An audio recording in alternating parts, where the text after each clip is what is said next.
پتہ ہے عمران خان پہ کیسز کون سے اس وقت؟ ایک لمبی فہرست ہے. کون سے کیسز؟ توشہ خانہ اور وغیرہ وغیرہ. 190 ملین پاؤنڈ جی case. 190 million pound case. 190 million pound case کیا ہے سر؟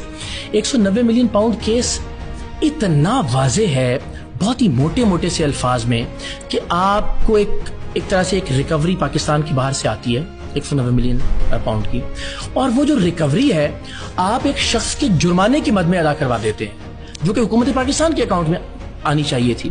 اب یہ سوال کہ اس کے بدلے میں ظاہر ہے القادر یونیورسٹی کی زمین اور ہیرے کی انگوٹھی کی بازگشت and all that, لیکن بنیادی طور پر یہ عمل کہ آپ ایک بند لفافے پہ کابینہ سے اپروول لیتے ہیں, اور یہ سارا پروسیس اٹ سیلف شیڈی ہے. کس سے اپروول لیتے تھے؟ کابینہ سے, جو کیبنٹ سے اپروو کرتی ہے. جو انہوں نے ایک بند لفافے میں اپروول لی تھی. ٹھیک, آپ کو لگتا ہے کہ جسٹیفائڈ ہے یہ جو کیسز ہے خان صاحب پہ, یہ جسٹیفائڈ ہے؟ میں ہمیشہ ایک بات کہتا ہوں ریحان صاحب, میں کہتا ہوں کہ یہ ایک بڑی لمبی بحث ہے. میں ظاہر ہے کوئی قانون دان نہیں ہوں کہ آپ اس کی لیگل. میں صرف ایک بات کہتا ہوں, مجھے یہ پتا ہے کہ آج عمران خان ان کیسز کی وجہ سے جیل میں نہیں ہے. عمران خان اس وجہ سے جیل میں کہ ظاہر ہے مقتدرہ یا اسٹیبلشمنٹ اس سے ناراض ہے, اور پاکستان کی تاریخ میں ایسا ہوتا رہا. کیسز کی میرٹ اور ڈی میرٹ تو یہ ہم میٹر ہی نہیں کرتے.